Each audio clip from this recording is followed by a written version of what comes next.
Greetings, travellers of the ancient realms. Tonight, we embark on a journey beyond the veil, to a place where the living and the dead are separated by only the thinnest of boundaries. Welcome to the world of the Celtic Otherworld, a realm as mysterious and alluring as the mist that shrouds it. In the heart of the ancient Celtic lands, where the hills roll into misty valleys and the winds whisper secrets of long-forgotten times, there exists a world that exists parallel to our own. It is a world not bound by the laws of nature as we know them, a world where time flows differently, and where the spirits of the ancestors walk beside the gods and the Fae. This is the Otherworld, a land of enchantment and peril, of beauty and danger, where the fate of the living and the dead intertwine in a delicate dance. But how does one enter this realm? How does a mortal step beyond the boundaries of the known world into a land inhabited by spirits, gods, and creatures of unimaginable power? The answer lies in the crossing of the veil, that ethereal boundary between the world of the living and the realm of the Faeries. Crossing the veil is not a simple matter. It is a journey fraught with challenges, tests of courage, and encounters with forces beyond our understanding. The veil itself is not a physical barrier, but a state of being, a mystical separation that can only be passed through by those who possess the knowledge or the strength to do so. In the early days of the Celts, it was believed that certain places were the gateways to this otherworldly realm. The ancient hills, sacred groves, and hidden lakes held the keys to these portals, where the thin boundary between worlds could be crossed. These sacred sites were not only places of worship, but places of great power, where the gods could be called upon, and where the ancestors might be heard. The sound of the wind through the trees, the murmur of the stream, the distant cry of a bird, all of these could carry the whispers of the otherworld to those who were willing to listen.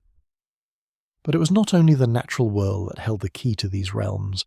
The Celts believed that the mind and the spirit could transcend the physical world and travel to the otherworld in dreams or visions. In moments of deep meditation, trance, or intense ritual, a person could lose themselves in the realm beyond, where the boundaries of time and space dissolved and the spirit could roam freely.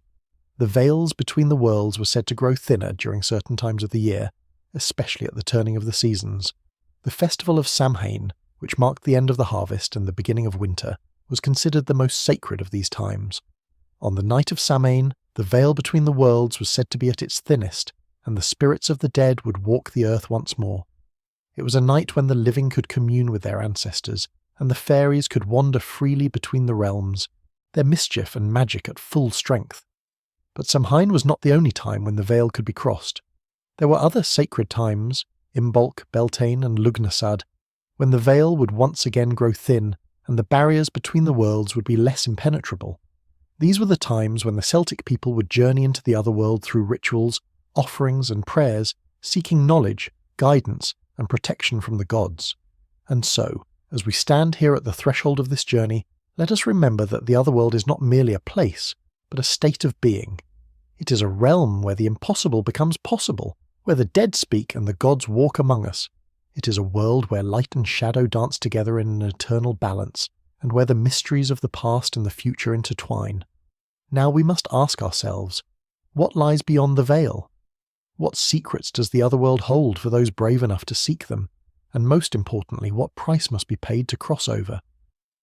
As we continue our journey into the heart of the Celtic Otherworld, prepare yourselves, for in this world not everything is as it seems, and even the smallest of steps may lead to a path that none have walked before. The time has come to delve deeper into the mystery of the otherworld and the ways in which mortals might cross its threshold. As we stand on the edge of this hidden realm, we must first understand the gateways, the ancient paths that lead from our world into that of the Fae, the gods, and the spirits of the ancestors. In the lands of the Celts, there were places of great power where the veil between the worlds was at its thinnest. These were sacred sites, untouched by time, where the energies of the earth and the spirit world converged. The Celts believed that the world was alive with magic, and these places were the most vibrant and potent with it. Among the most famous of these sacred sites were the Holy Hills, towering and ancient, where it was said the gods once walked among men. One such hill was Tara, the seat of the High Kings of Ireland, a place where the earth itself seemed to hum with the echoes of forgotten rites. On these hills, the veil was thinner than anywhere else, and it was believed that the gate to the otherworld could be found, hidden beneath the earth or between the rocks, waiting to be opened by those who knew the right words, the right rites. Otherworldly gateways could also be found in sacred groves, quiet, untouched forests where the trees whispered in ancient tongues. To the Celts, the forest was a bridge between the living and the dead, a place where the fairies and spirits of the departed could roam freely. The groves were often seen as places of wisdom, where druids and shamans would enter trances to commune with the spirits. These forested realms were considered portals, and on certain nights they would grow more vivid with the power of the otherworld. But perhaps the most famous of these gateways were the lakes and rivers that flowed through the Celtic lands. In Irish mythology, it is said that the great hero Cuchulainn crossed into the otherworld through a sacred lake, where the water was a mirror to the soul. The water held the memories of all who had passed through its surface, and it was believed that a reflection in its depths might reveal glimpses of the otherworld, or even serve as a guide for those daring enough to follow it. The crossing of these portals, however, was not as simple as walking through them. To enter the otherworld was to enter a realm where time and space no longer followed the rules of our world. Days, weeks, even years might pass in the blink of an eye. Some who crossed over never returned, lost forever in the shimmering land beyond. Those who did manage to return were often changed, bearing gifts of wisdom or power, but also marked by the otherworld's magic. For once you have crossed the veil, you are never fully the same. Yet the crossing was not always a voluntary act. Some mortals were pulled into the otherworld by force, often by the Fae, who were known for their trickery and mischief. It was said that a fairy might beckon a human into their world with promises of wealth, beauty, or love, only to trap them in an endless cycle of time, where years in the mortal world passed as mere moments in the land of the Fae. These fairy lands were known for their unearthly beauty, but they were also treacherous. The fairies were capricious beings, whose kindness could quickly turn to cruelty if they grew bored or displeased. One of the most enduring stories of such a crossing is that of Oisín, the great warrior and poet of the Fianna, the legendary band of Irish warriors. Oisín was invited to the otherworld by Niamh, a fairy princess from the land of Tir na Nog, the land of eternal youth. She came to him on a white horse, promising him a life free of pain and old age in her enchanted land. Oisín, enchanted by her beauty and her words, crossed into Tir na Nog, leaving behind his mortal life and the world he'd known. In Tir na Nog, Oisín lived for what seemed like only a few short years, never aging, always strong. Yet when he returned to Ireland, he found that centuries had passed. His beloved Fianna were gone, and the world had changed beyond recognition. Oisín's journey is one of love, longing, and loss, a story that reminds us of the dangers and temptations of the otherworld, and the price that must sometimes be paid for stepping across its threshold. The crossings were not always so dramatic, nor were they always meant for mortals. The gods, too, would traverse the veil. The Tuatha De Danann, the pantheon of Irish gods, were said to live in the otherworld, but would often travel to the mortal realm when they desired to shape the fate of men. These gods, though divine, were not immune to the same dangers that faced mortal travellers. When the Tuatha De Danann were defeated in battle by the invading Milesians, they retreated into the otherworld, and from that time they were rarely seen by mortals, their power only existing in the hidden places of the earth, under mounds and ancient barrows. The boundary between the worlds was not merely a physical one. It was a passage of the spirit, an opening in the soul, and a link between the living and the dead. The way to cross the veil was not just through sacred sites, but also through the rituals and offerings made by those seeking entry. The druids and shamans of ancient times were the most skilled in these arts, using their knowledge of the natural world and the unseen forces that governed it to open the gateways. With chants, songs, and carefully performed rites, they would call upon the spirits and gods to help them, or those they guided to pass between the worlds. As we have seen, crossing the veil is not a simple matter. It requires preparation, knowledge, and a willingness to face the unknown. The otherworld is a land of beauty and terror, a place where reality bends and where the normal rules of existence are suspended. For those who wish to step beyond the veil, the journey is not one to be taken lightly. The path may lead to enlightenment or madness, to life eternal, or to an endless prison of time, but no matter the outcome, those who cross will forever be changed, for the veil once crossed is never truly left behind. And so, as we close this chapter of our journey into the Celtic Otherworld, we must ask, what awaits those brave enough to seek the unknown? What truths lie hidden behind the mist? In the next part of our journey, we will discover the beings who dwell within the Otherworld and the mysteries they guard. As we journey deeper into the Celtic Otherworld, we find ourselves not alone. The veil is thin, but behind it, a vast array of beings await, each with their own power, mystery and purpose. These creatures, both benevolent and terrifying, inhabit the Otherworld, and their influence spills over into our realm in ways we may not always understand. The Otherworld is a place where the laws of nature are not fixed, where time, space and reality itself bend to the will of those who call it home. In this land, the beings of myth and legend, spirits and fae, gods and warriors, reside in eternal twilight. It is a realm both beautiful and strange, where every shadow hides something old, and every breeze carries the secrets of the universe. One of the most prominent inhabitants of the Otherworld are the Sidhe, the Faeries of Celtic mythology. The Sidhe are not the delicate, shimmering creatures often depicted in later folklore. They are powerful beings, sometimes beautiful, sometimes terrifying, with the ability to shapeshift, control the elements, and weave enchantments. To the Celts, the Faeries were an ancient race that once walked among humans, but were driven away as the mortal world grew more populated. They now dwell in the Otherworld, where they rule their own domain, and only occasionally cross over into the human world. The Sidhe are often portrayed as the rulers of nature, the guardians of the earth's secrets. They are known to inhabit sacred groves, ancient hills, and hidden places in nature, areas where the veil between the worlds is especially thin.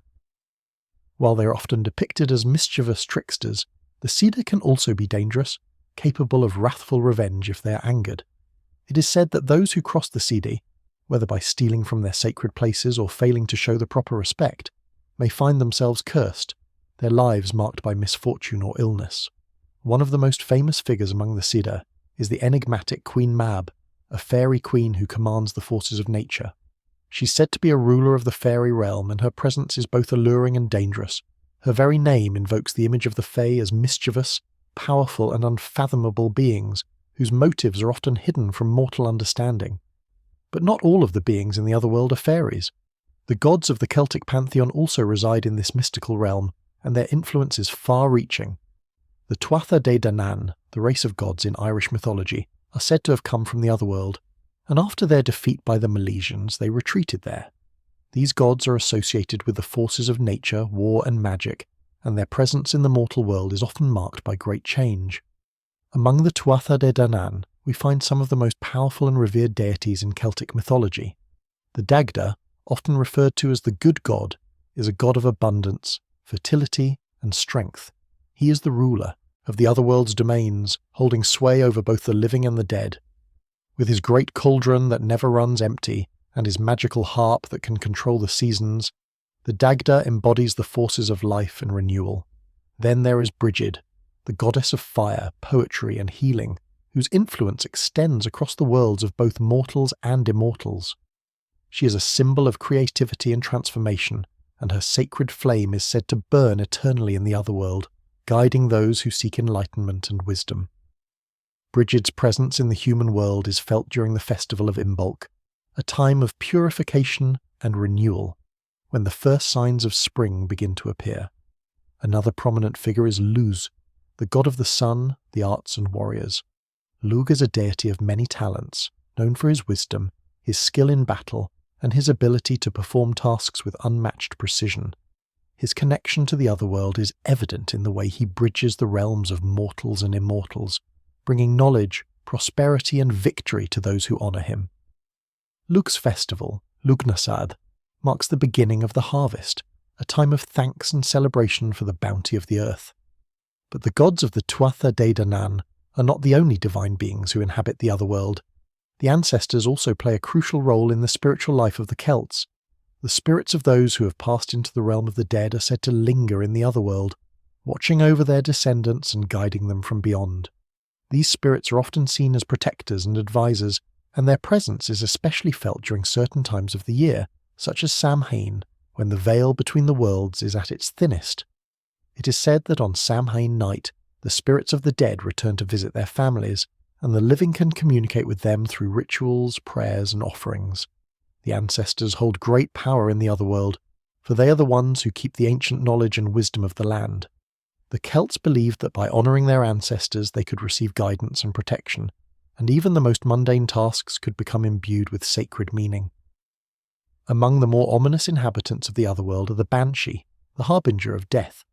The Banshee is a spectral woman who wails in the night, her mournful cry signalling the death of a loved one. To hear her cry is to know that someone in your family is about to pass, and her appearance is both a warning and a reminder of the fragility of life. While the Banshee is often portrayed as a figure of sorrow, she also represents the connection between the living and the dead, the constant flow of life and death that defines the cycles of the world. Another eerie presence in the otherworld is the puka, a shape-shifting creature known for its mischief and trickery. The puka can take on many forms, from that of a horse to that of a giant, or even a wolf or rabbit. It is said to appear at night, leading travellers astray, playing pranks on them, or even causing them harm. The puka embodies the chaos and unpredictability of the otherworld, a reminder that not all who dwell there are friendly or benevolent. The otherworld is full of wonders and dangers, a place where reality itself shifts like sand, and where the boundary between good and evil, light and dark, is often blurred. The beings who inhabit it are as varied as the landscape itself, from the wise and compassionate gods to the capricious and dangerous fae, from the protective ancestors to the foreboding spirits of death. Each has its role in the grand tapestry of the otherworld, and each plays a part in shaping the fate of those who venture into its depths. As we continue our journey through this realm, we must ask ourselves, what can we learn from these inhabitants of the otherworld? What wisdom and what dangers lie in wait for those who seek them out? And most importantly, what price must be paid for crossing into their domain? In the next part, we will explore the ways in which mortals have interacted with the otherworld and the rituals and offerings that have been used to commune with its mysterious inhabitants. The time for questions is now, and the answers lie waiting just beyond the veil. As we continue our journey deeper into the realm beyond the veil, we come to the heart of the Celtic Otherworld, the rituals and offerings that allow mortals to commune with its enigmatic inhabitants. The Celts believed that the natural world was intertwined with the spiritual realm, and that through proper rites one could open the gateways between the worlds. These rituals were not mere ceremonies, they were sacred acts that bridged the gap between the living and the dead, between gods and mortals.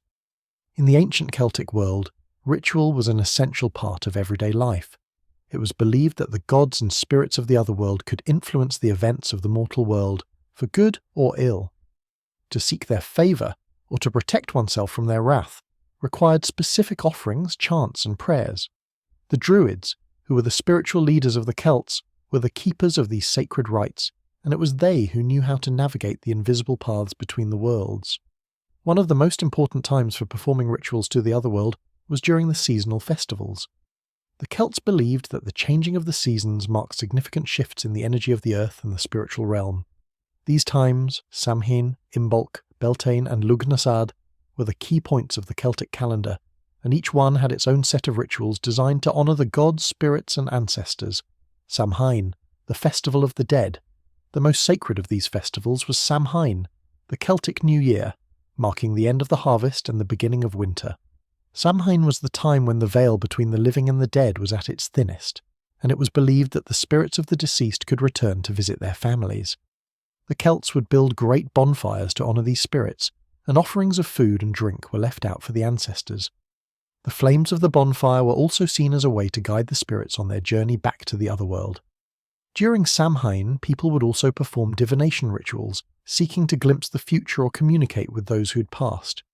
It was believed that on this night, the boundary between the worlds was most permeable, and the spirits of the dead could offer wisdom or warnings to the living. In some regions, it was customary to wear masks or costumes to disguise oneself from any vengeful spirits that might be wandering the earth. Imbolc, the purification rite. Another significant festival was Imbolc, celebrated at the beginning of February, which marked the midpoint between winter and spring. Imbolc was dedicated to Brigid, the goddess of fire, healing and poetry, and the rituals of this time were meant to invoke her blessings for fertility, growth and creativity. One of the most important rituals during Imbolc was the lighting of candles, representing the return of light and the impending warmth of spring. The lighting of the sacred flame was believed to purify the land and bring protection from evil spirits. Families would also perform a cleansing of their homes, sweeping away any lingering negativity and preparing for the new growth of the coming season. Offerings of milk and food were left at the hearth, as Brigid was known to bless the household and its animals, ensuring prosperity and well-being. This ritual was one of renewal, both of the land and of the spirit, as the Celts prepared for the rebirth of nature. Beltane, the sacred union of earth and sky. Beltane, celebrated on May 1st, marked the beginning of summer and was a time of fertility, passion and celebration.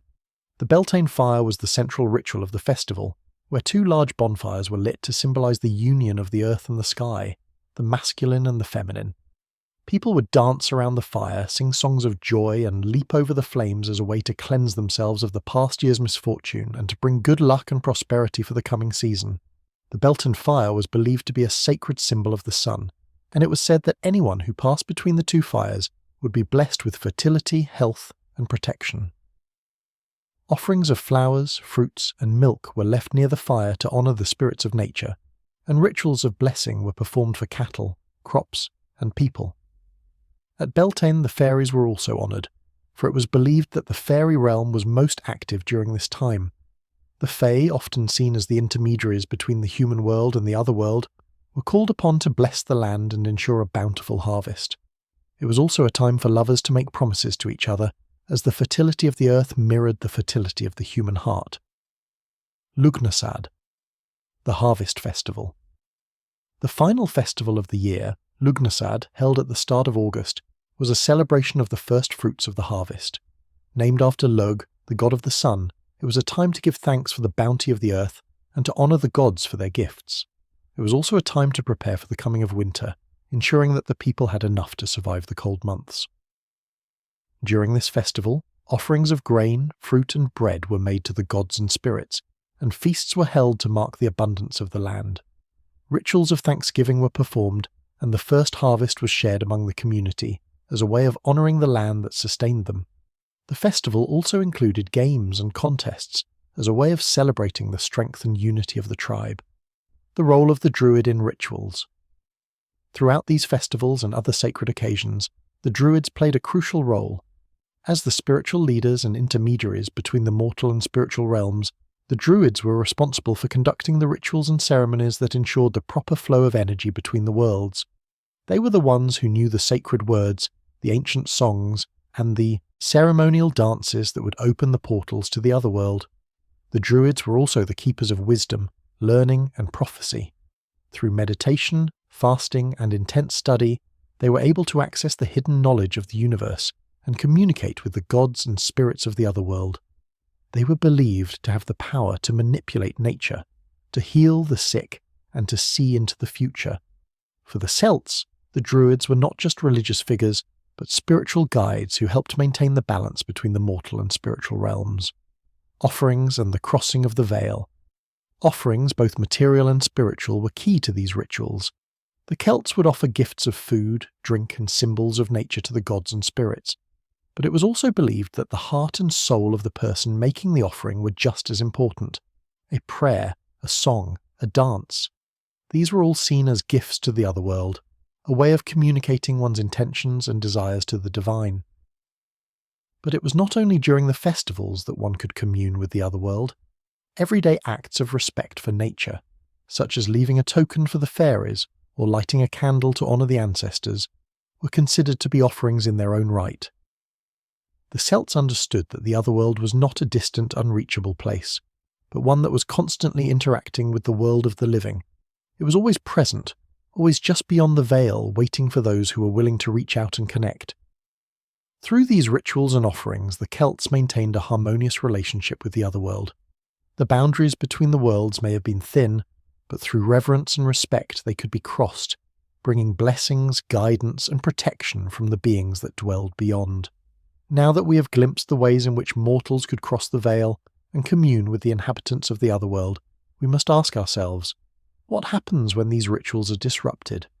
What are the consequences of neglecting the old ways or crossing the veil without the proper reverence? In the next part, we will explore the dangers that come with meddling in the realms beyond, and the consequences faced by those who seek to uncover too many secrets of the Otherworld. What price must be paid for such knowledge? As we have seen, the Otherworld is a place of immense beauty and profound power, inhabited by beings both benevolent and capricious. Yet while the gateways between the realms may be tempting, they are not to be entered lightly. To cross the veil is to step into a land where time, reality, and fate are fluid, where one's actions can have consequences far beyond what is initially perceived. The dangers of meddling with the Otherworld are many, and the price to be paid for even a small mistake can be steep. The fairy trickery, deceptive deals, and eternal traps. One of the greatest dangers faced by those who seek to cross the veil is the fairy realm itself. The Sidhe, though often beautiful and alluring, are known for their deceit and trickery. They do not operate by human rules, and their concept of fairness is vastly different from ours. A promise made to a fairy is a bond that cannot easily be broken, and the consequences of breaking that bond can be dire. Perhaps the most well-known tale of fairy trickery is the story of Oisín and Tir, which we touched on earlier. Oisín, the great warrior of the Fianna, crossed the veil to the land of eternal youth with Niamh, the fairy princess. But when Oisín returned to Ireland, centuries had passed, and the world he knew had been lost to time. His promise to Niamh had bound him to the Otherworld in a way that no mortal could easily escape. For Oisín, returning was a journey of heartbreak and irreversible loss, a reminder that promises made to the fairies are not to be taken lightly. In other stories, fairies are said to lure mortals into their realm with promises of wealth, beauty, or eternal life, only to trap them in a timeless, dreamlike existence. These victims often find themselves aging at an accelerated rate once they return to the mortal world, or worse, never return at all. They are lost to the fairy realm where they serve the Fae for eternity, or become shadows of their former selves, forever wandering between worlds, the curse of the Otherworld, time, madness, and transformation. The Otherworld is not a place that mortals are meant to remain in for long. Time behaves differently there. What may feel like a few days in the fairy realm can stretch into centuries in the mortal world. This is a fundamental danger for those who cross the veil without understanding the rules of the Otherworld. One such story is that of Niamh, who fell in love with Oisín and brought him to Tir na Nog. While in the Otherworld, Oisín never aged, and his strength and beauty remained undiminished. Yet when he returned to Ireland, he was faced with the unimaginable. Time had not waited for him. Not only had his people and the world around him changed beyond recognition, but Oisín himself aged instantly, his once great body crumbling with the weight of years he had never truly lived.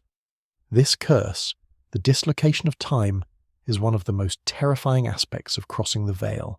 Mortals may enter the Otherworld with the belief that they are stepping into a paradise, only to find that they have been away too long, or that they have forever altered their own existence. Those who leave the Otherworld often return to a life that is not their own, faced with the crushing weight of what they have lost, or the overwhelming emptiness of what can never be reclaimed. In some stories, the curse is not just one of time, but one of transformation. Those who interact too freely with the spirits of the Otherworld may find themselves changed, physically or mentally.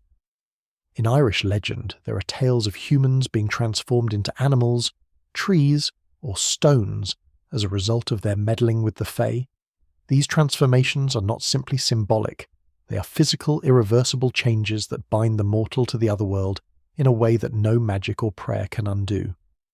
The price of knowledge, forbidden wisdom, and the gods' wrath.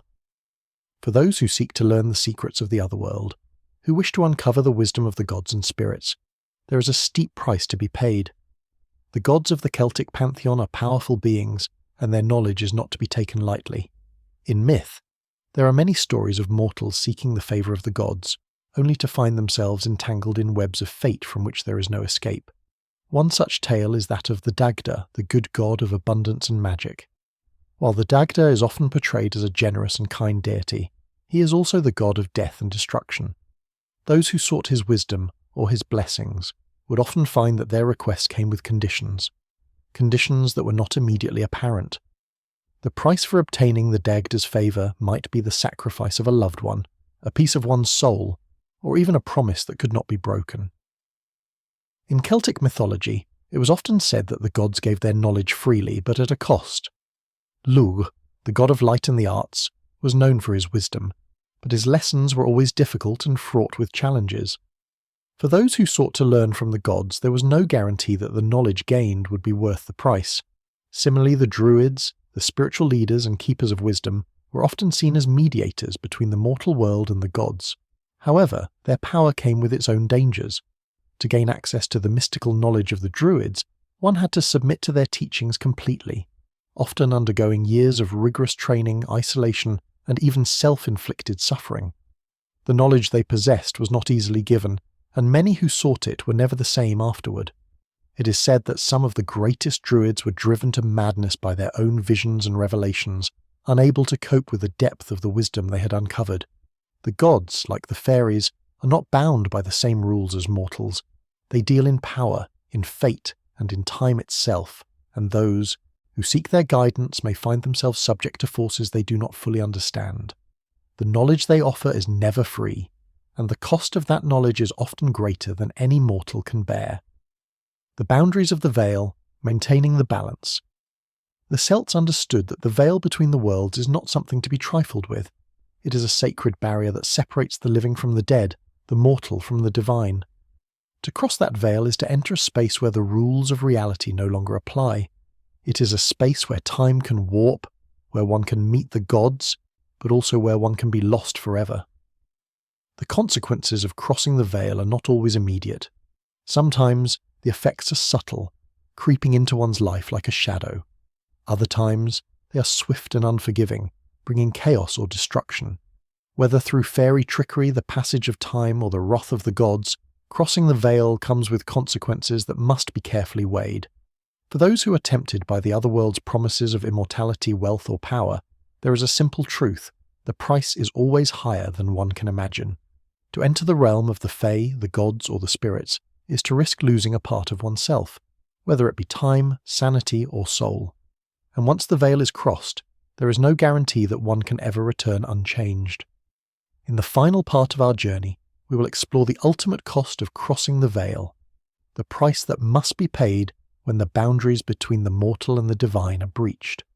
We will discover the final mysteries that lie beyond the veil and the fate that awaits those who dare to uncover them.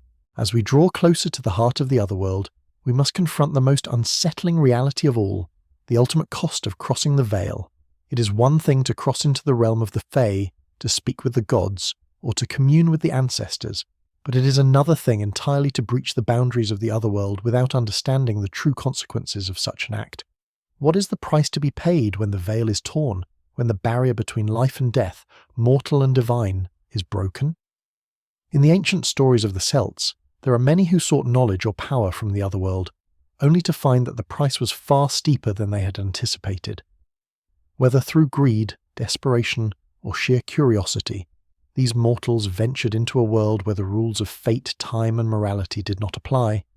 What awaited them was not always what they had hoped for, and often they paid with more than they could ever afford. The price of immortality, the curse of time. One of the most common consequences faced by those who sought immortality or eternal youth in the otherworld was the curse of time itself. As we have seen in the story of Oisín and Tir, the Faeries' promises of eternal life often came at the cost of losing the life they had known. Oisín, who had lived for centuries in the land of the Fae, returned to Ireland only to find that time had passed without him. His once vibrant world had crumbled away, and he was left alone, a shadow of his former self. The curse of time is a cruel and subtle one. While a mortal may step into the otherworld and experience no aging or decay, they will also lose the precious moments of their true life. A day spent in the fairy realm might stretch into 1,000 years in the mortal world, and for those who leave without understanding the true nature of time in this magical land, the consequences can be devastating. The immortality promised by the Fae is not a gift. It is a trap, an endless cycle of waiting, longing, and loss. But there are other tales of those who sought the knowledge of the gods, only to find themselves cursed by the very wisdom they sought. In Celtic lore, there is the story of Curoi, a mighty warrior who was granted immense wisdom by the gods. But the knowledge he gained came at a price. His mind, once sharp and clear, became a labyrinth of madness as the weight of the gods' secrets drove him to despair. The very wisdom he had sought to gain became his torment, and he was forced to wander the earth, never at peace, until his death. The gods are not eager to share their knowledge with mortals. In exchange for divine wisdom, there is often a loss of innocence, of mental clarity, and in some cases of life itself. The gods may grant their gifts freely, but they do not give them without cost. The gods of the Tuatha De Danann, for all their power and grace, were not merciful. They were as capricious and complex as the forces they ruled, and those who sought their favour often found themselves locked in a dangerous bargain that would forever alter their fates. The loss of the soul, sacrifices made for power. For those who sought power from the otherworld, the price was often the soul itself. In Celtic myth, it is not uncommon to hear of heroes and mortals alike who made deals with the Fae, with the gods or with spirits, deals that required the ultimate sacrifice, a piece of their very essence. The Puka, the mischievous shapeshifter of the Celtic Otherworld, was said to be particularly adept at tempting mortals into bargains. If a mortal sought wealth or fame, the Puka might offer these things, but in return they would ask for a sacrifice, a part of the person's soul, a piece of their spirit, or the promise of their eternal service. Those who made such bargains often found themselves transformed, their bodies still mortal, but their souls tethered to the fairy realm forever. In some stories, the sacrifice was not just of the soul, but of a loved one. The Morrigan, the goddess of war and fate, is a figure whose power often comes at a devastating cost. She is known to have made bargains with mortals in exchange for victory or power in battle, but those who made these deals were often left broken, their souls darkened, their futures sealed in blood. The Morrigan, with her dark and twisted nature, was a reminder that the gods demand not only reverence, but sacrifice. The souls of those who bargained with her were often left in torment, never at rest. The Faeries, too, could be equally demanding. The Sidhe did not always offer their gifts freely. In many cases, the mortal must offer something of great value in return. The Faeries were known to ask for not just material wealth, but the very essence of the person's soul.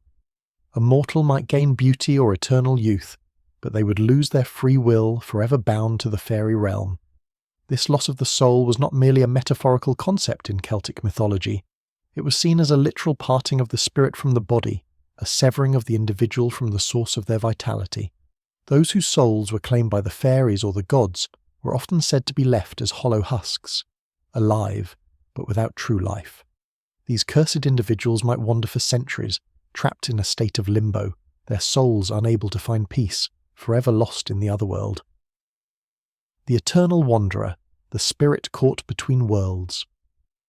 Perhaps the most tragic fate for those who cross the veil is that of the eternal wanderer, the spirit caught forever between the worlds, never able to find rest. This fate is often reserved for those who have angered the gods, dishonoured the fairies, or attempted to meddle too deeply with the forces of nature. In some stories, mortals who crossed into the otherworld and failed to honour the terms of their agreement were cursed to wander forever, unable to return to the mortal realm. They would appear as shadows or wraith-like figures, unable to speak, unable to touch the living. Their spirits were trapped, never able to pass on to the afterlife. This punishment was the ultimate form of spiritual imprisonment, an existence without meaning, without end, and without hope. The Banshee, the harbinger of death, is a symbol of this fate. While she is often seen as a figure who signals the end of life, she too was once a mortal who crossed the veil and found herself trapped in the otherworld. Her eternal wail is not just a sign of death, but a lament for her own lost soul. The Banshee is a reminder of the dangers of interfering with the delicate balance between the worlds and the terrible price that must be paid for such transgressions. The veil cannot be unseen. As we reach the end of our journey through the Celtic Otherworld, we come to the final, most crucial truth. Once the veil is crossed, it cannot be unseen. Those who step beyond the boundaries of this world and into the realms of the Fae, the gods, and the spirits are forever changed. Whether through time, wisdom, power, or loss, the veil leaves its mark upon all who pass through it. For some, this mark is one of enlightenment, a deep understanding of the universe and the forces that govern it. For others, it is a curse, a slow erosion of the self as they become entangled in the web of fate, trapped between worlds. The cost of crossing the veil is never simple, and the consequences are often far-reaching, affecting not only the individual but those around them. The Otherworld is not a place to be entered lightly. It is a realm of mystery, of beauty and terror, where the lines between life and death blur and where the living must tread carefully. The veil between the worlds is thin, but it is not to be crossed without consequence. To seek knowledge, power or immortality in the Otherworld is to risk losing oneself forever, for once the veil is breached, it can never be fully closed again. The mysteries of the Otherworld will always call to those who seek, but the question remains, are you prepared to pay the price? As we stand on the precipice of our journey, having explored the Otherworld's temptations and dangers, there is one final question we must confront. What is the true nature of the veil itself? What lies at the very heart of the boundary between the mortal world and the realms beyond? The veil is not just a physical barrier, it is a living, breathing force that shapes the fate of those who seek to cross it. To understand the veil is to understand the deep magic of the Celtic world, a magic that is woven into the fabric of existence itself. The veil as a living entity. In Celtic belief, the veil was not simply a passage, a barrier between two worlds. It was a conscious, sentient entity, alive with purpose and power. The veil is sometimes depicted as an ethereal, shifting mist, swirling between the worlds, neither fully solid nor entirely transparent. It is not just a physical wall, but a boundary formed by the very essence of time, space, and spirit. It is said that the veil exists to protect the mortal world from the overwhelming power of the Otherworld. If the veil were to be completely torn, if the boundary were to be removed, the forces of the Otherworld, both benevolent and malevolent, would flood the mortal realm, disrupting the natural order. The gods, fairies, and spirits of the dead would walk freely among the living, and the delicate balance between life and death would be forever shattered. Yet the veil does not simply protect the living, it also serves to preserve the mysteries of the Otherworld. It is a safeguard, preventing mortals from seeing too much, from knowing too much, lest they become consumed by forces beyond their comprehension.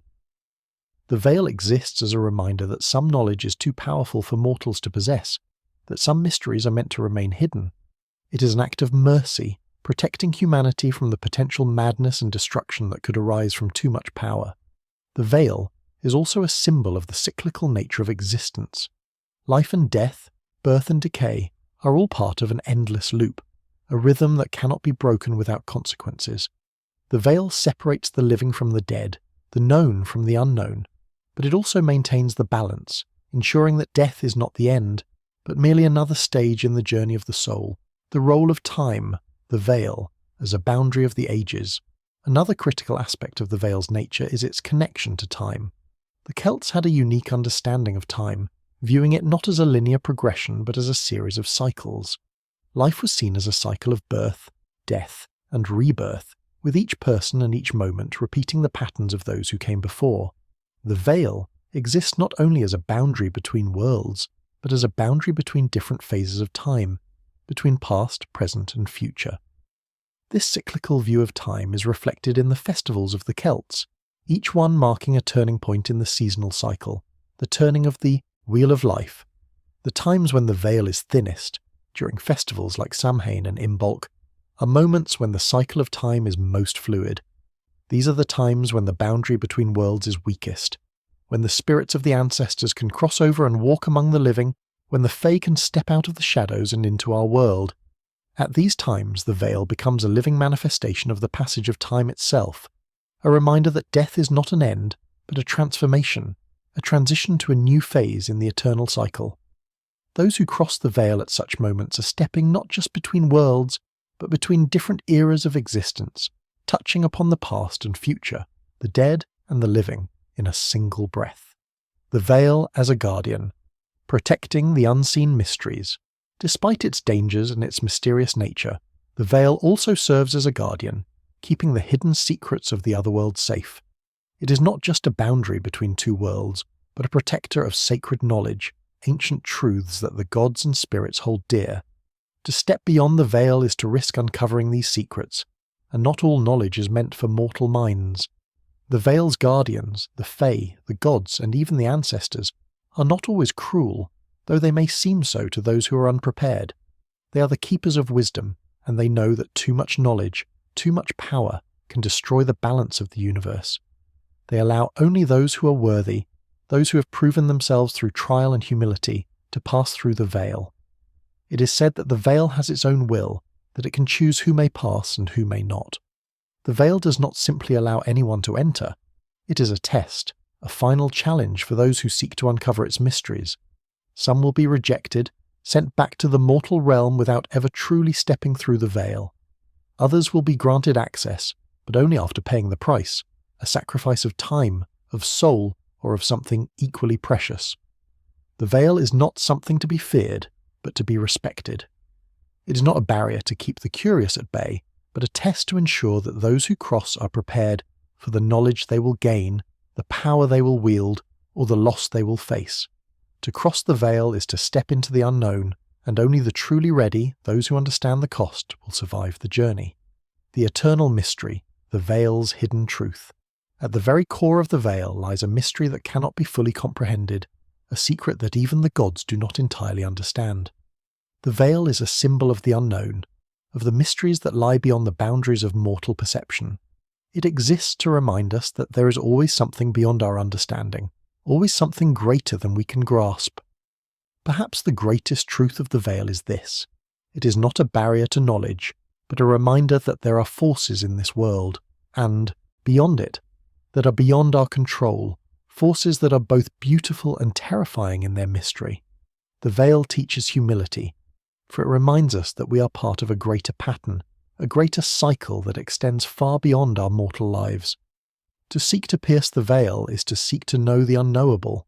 It is to challenge the very fabric of reality itself, to ask questions that may have no answers. Some will succeed in their quest for knowledge, only to be forever changed by the truths they uncover. Others will fall victim to the dangers of the veil, lost in the mist, their fates sealed by forces they cannot comprehend. The veil is both a gift and a curse, a doorway to the otherworld, but also a boundary that keeps the mysteries of existence intact. It is the line between the known and the unknown, between life and death, between the mortal and the divine. It is a force that shapes the very fabric of the universe, and to step through it is to step into a realm where nothing is as it seems, and where the price of knowledge is often greater than the knowledge itself. As we reach the end of our journey through the Celtic Otherworld, we are left with the final unanswerable question: will you cross the veil? Will you seek the secrets that lie beyond, knowing that the journey may change you forever? Or will you stand back, respecting the mystery and power of the veil, content to live within the boundaries of the world you know?